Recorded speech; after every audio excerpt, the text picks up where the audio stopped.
Welcome to వార్త. నేను దేవా. ఖమ్మం జిల్లాకు సంబంధించి పేదల ఇల్లు కూల్చడంపై అయితే మాత్రం బీఆర్ఎస్ పార్టీ తీవ్ర ఆగ్రహం వ్యక్తం చేస్తుంది. ప్రస్తుతం ఇదే విషయంపై మనతో పాటు మాట్లాడడానికి బీఆర్ఎస్ ఎమ్మెల్సీ దాసు శ్రవణ్ ఉన్నారు. చెప్పండి సార్, అంటే మీరు వచ్చి 2.5 సంవత్సరాలు అయింది, ఎక్కడ ఇల్లు కట్టారని ఇప్పుడు కూల్చడానికి మాత్రం ముందుకు వచ్చారని మీరు ఆగ్రహం వ్యక్తం చేస్తున్నారు. ఎట్లా చూడొచ్చు?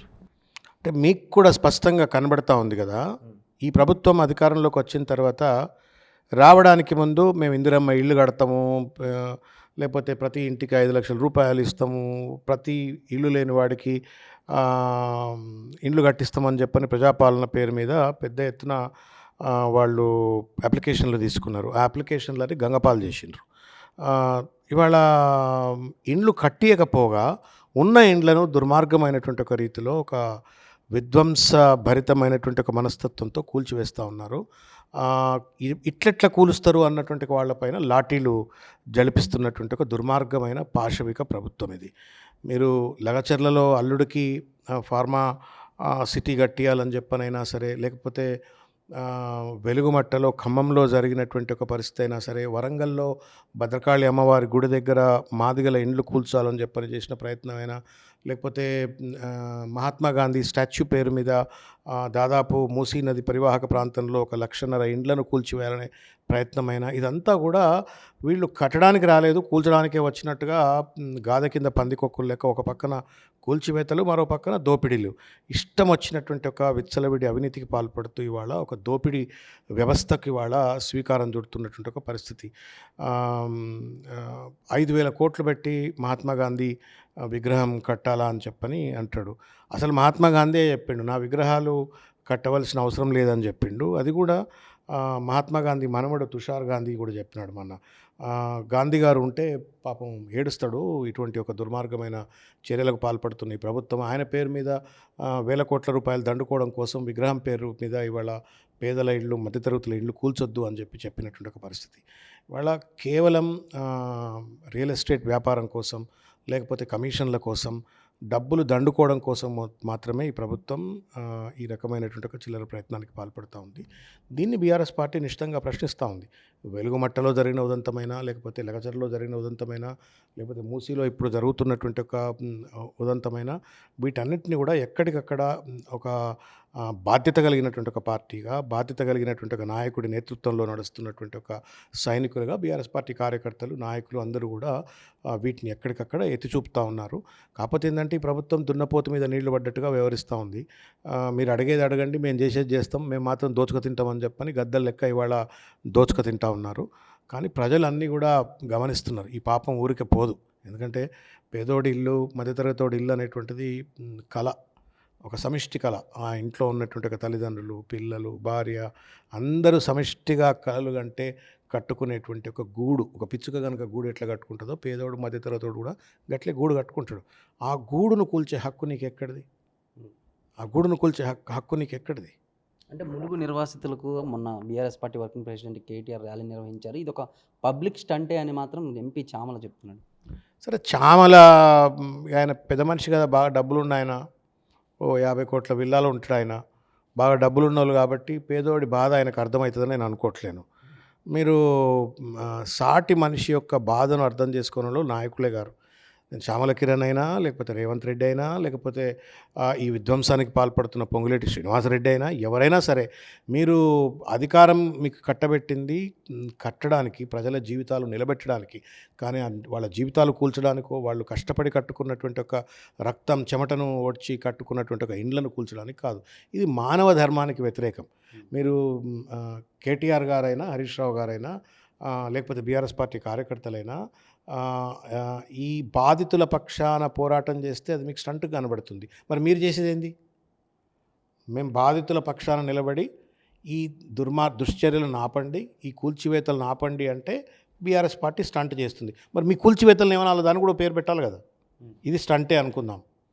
బాధితుల పక్షాన్ని నిలబడడం స్టంట్ అయితే నీ కూల్చివేతను ఏమనాలా? రాక్షసత్వం అనాలా? మూర్ఖత్వం అనాలనా? దోపిడితత్వం అనాలనా? గాథ కింద పందికొక్కున అనాలనా? మిమ్మల్ని ఏమనాలా? ఆ చర్యను ఏమనాలా? దానికి కూడా పేరు పెట్టాలి కదా. మరి ఇది పేరు పెడుతున్నావు, ఓకే, నేను ఎక్సెప్ట్ చేస్తున్నా. మరి నిన్నేమనాలి చెప్పు? నువ్వెందుకు కూల్చివేతలకు పాల్పడుతున్నావు? నువ్వెందుకు లక్షల రూపాయలు, కోట్ల రూపాయలు పెట్టి కట్టుకున్నటువంటి ఒక మధ్యతరగతి వాళ్ళ ఇండ్లు ఎట్లా కొలగొడుతున్నావు? 5,000 కోట్ల రూపాయలు పెట్టి గాంధీ విగ్రహం కట్టమని చెప్పని కలలు కనడా? సిగ్గుండాల రేవంత్ రెడ్డికి. You are taking me to an emotional discussion. 125 ఫీట్ల అంబేద్కర్ విగ్రహం లాక్ చేసి పడేసిండు, బందీ జైల్లో పడేసిండు అంబేద్కర్ను. He's chained now. ఈడనేమో దండలేస్తారట గాంధీ విగ్రహం పెట్టి. మరి అంబేద్కర్కి ఎందుకు అవమానము, గాంధీకి ఎందుకు గౌరవం? ఇద్దరులో ఏమైనా అంతరం ఉందా? అంబేద్కర్ విగ్రహానికి ఎందుకు అవమానిస్తున్నాను? సెక్రటరియట్ వెనుక ఉన్నటువంటి ఒక అంబేద్కర్ విగ్రహాన్ని సందర్శకులు సందర్శించరాదు. ముఖ్యమైనటువంటి ఒక దినాలలో అంబేద్కర్కు నివాళులు అర్పించరాదు. యాత్రికులు ఎవరు కూడా అంబేద్కర్ విగ్రహం దగ్గరికి వెళ్ళి చూడరాదు. అంబేద్కర్ కేసీఆర్ కట్టిండు కాబట్టి తాళాలు వేసి బందీ చేస్తా. మరి ఇక్కడ మహాత్మా గాంధీ విగ్రహం ఎందుకు అగౌరవం ఇస్తా అంటున్నావు? గాంధీకి ఉన్న గౌరవం ఏంది, అంబేద్కర్ లేని గౌరవం ఏంది? హిపోక్రసీ కదా, నాన్సెన్స్ ఇది. అడిగేటోడు లేడు అని చెప్పని, నేను ఏదో గుత్తేదారును, 5 ఏళ్ళు నన్ను ఎవడేం చేస్తాడు అని చెప్పని రేవంత్ రెడ్డి గారి ప్రభుత్వం ఇవాళ ఒక విచ్చలవిడి దుర్మార్గానికి పాల్పడుతూ ఉంది. మూసీ నదిలో ఆయన అదానీతో ఒప్పందం చేసుకున్నాడు, 1,50,000 కోట్ల రూపాయల ఒప్పందం. ఆ మూసీ నది మొత్తాన్ని కూడా, అది ఎంత హిపోక్రసీ అండి. అక్కడ హిల్ రిడ్జ్ అని అపార్ట్మెంట్ ఉంటుంది. వాళ్ళకి ఏం చెప్తున్నారు, మీ ఇండ్లు ఇక్కడ ఉండడం వల్ల మూసీ కలుషితం అవుతుంది అంటున్నాడు. వాళ్ళ ఇండ్లు తీసేస్తారట, హోటళ్ళు కడతారట అక్కడ. వాళ్ళ ఇండ్లు తీసేసి మాల్లు కడతారట అక్కడ. మరి ఆ మాల్లు, ఇండ్లు, హోటళ్ళు కలుషితం చేయవా మూసీ నదిని మళ్ళా? అంటే ఒక చిల్లర మల్లర ఆలోచనతోటి, ఒక విజన్ లేకుండా, విజ్డమ్ లేకుండా, కేవలం దోపిడీ, ఎక్స్టార్షన్ మనస్తత్వంతో ఈ ప్రభుత్వం వ్యవహరిస్తూ ఉంది. మూసీ నది పేరు మీద దోపిడే, ఫార్మాసిటీ పేరు మీద దోపిడే, ఫ్యూచర్ సిటీ పేరు మీద దోపిడే, మొత్తం ఒక దోపిడికి ప్రయోగశాలగా మార్చి అందులోకెళ్ళి ఒక ఎంగిల్ మెతుకులు మళ్ళీ నేను రాహుల్ గాంధీకి ఇస్తా అని చెప్పని గాంధీ ఎవడు కూడా భారతదేశంలో ఇంతవరకు కాంగ్రెస్ పార్టీలో ఏ ముఖ్యమంత్రి కానీ ఏ నాయకుడు కానీ అంత ధైర్యం చేసి అంత చిల్లరతనంతో గాంధీ ఫ్యామిలీకి 1000 కోట్లు ఇస్తానోడు ఎవడు లేడండి. మీరు మొత్తం history of the Indian democracy మొత్తం తీయండి మీరు. 125-130 సంవత్సరాల కాంగ్రెస్ పార్టీ చరిత్రలో కాంగ్రెస్ పార్టీ అధిష్టానానికి నేను 1000 కోట్లు ఇస్తా అని చెప్పని బహిరంగంగా చెప్పేటువంటి ఒక నిర్లజ్జతనం ఉన్నటువంటి ఒక ముఖ్యమంత్రి రేవంత్ రెడ్డి. అంటే ఇక్కడ 1,00,000 కోట్లు దోయాలా గాంధీ ఫ్యామిలీకి నేను 1000 కోట్లు ఇస్తానగానే వాళ్ళు సంతోషపడుతున్నారు అనుకుంటున్నాడు. కర్రు కాల్చి వాళ్ళు కూడా ఎన్నో వాత పెడతారని నేను భావిస్తున్నా. అమరీందర్ సింగ్ లాంటి వాళ్ళనే ఇట్లా తీసి అట్లా పక్కకు పడేసిండ్రు పంజాబ్లో. ఒక క్షణం జాలదు తీసి పడేయటానికి. మరి మీరైనా చెప్పండి రాహుల్ గాంధీకి 1000 కోట్లు ఇస్తా అంటున్నాను నీకు అని చెప్పని, తీసుకుంటున్నావా నిజంగానే, లేకపోతే రేవంత్ రెడ్డి నీ పేరు చెప్పుకొని దోసుక తింటున్నా ఆయనకన్నా మీరు చెప్పండి. అంటే గతంలో ఉస్మానియా యూనివర్సిటీకి వెళ్ళినప్పుడు ఉస్మానియా అభివృద్ధికి 1000 కోట్లు కూడా కేటాయించారు. ఇప్పటివరకు కూడా అసలు దాని గురించి ఎటువంటి సంగతి లేదు. ఎట్లా చూడాలి? నాట్ ఓన్లీ ఉస్మాన్ యూనివర్సిటీ అండి, ఫీ రియంబర్స్మెంట్ 10,000 కోట్లు ఇవాళ బాకీ ఉన్నది, ₹1 ఇస్తలేడు. ఉస్మాన్ యూనివర్సిటీకి కాదు, Kakatiya university, Osman university, Satavahan university, Mahatma Gandhi university, అన్ని యూనివర్సిటీలకు నిధులు కేటాయిస్తా అని చెప్పని మేనిఫెస్టోలో పెట్టుకుంటూ ఏ యూనివర్సిటీకి నిధులు కేటాయిస్తలేడు. ఏ యూనివర్సిటీలో ఫ్యాకల్టీ రిక్రూట్మెంట్ గురించి 2 years అయిపోయింది, గత ప్రభుత్వం చేయలేదని చెప్పని నెత్తి మీద నోరు పెట్టుకొని మొత్తుకున్నావు. మరి నువ్వు 2 ఏళ్ళు అయిపోయింది 3 ఏళ్ళు వస్తూ ఉంది, మరి నువ్వెందుకు రిక్రూట్మెంట్ చేయాలంటే సమాధానం లేదు. నిధులు కేటాయించడు, ఖాళీల భర్తీ చేయడు. వైస్ ఛాన్సలర్ల పనితీరు ఎట్లా ఉందంటే లా పేపర్లు మీరు చూసిన 3rd yearకు 3 year కోర్సుకు 5 year కోర్సుకు సేమ్ ఎగ్జామినేషన్ పేపర్ ఎట్లా సెట్ చేసిండ్రు, ఎగ్జామ్ ఎట్లా కండక్ట్ చేసిండ్రో చూసిండ్రు. ఈ ప్రభుత్వం చేతగాని ప్రభుత్వం, ఈ ప్రభుత్వం కేవలం లంచగొట్టి ప్రభుత్వం, మూర్ఖత్వమైన ప్రభుత్వం.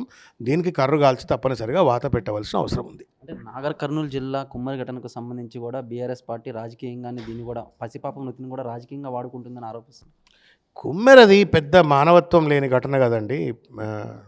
అది పార్టీల ప్రోద్బలంతో జరిగిందా, లేకపోతే వ్యక్తిగతమైనటువంటి ఒక అక్కస్తోటో లేకపోతే ఆక్రోషంతోటో జరిగిందా?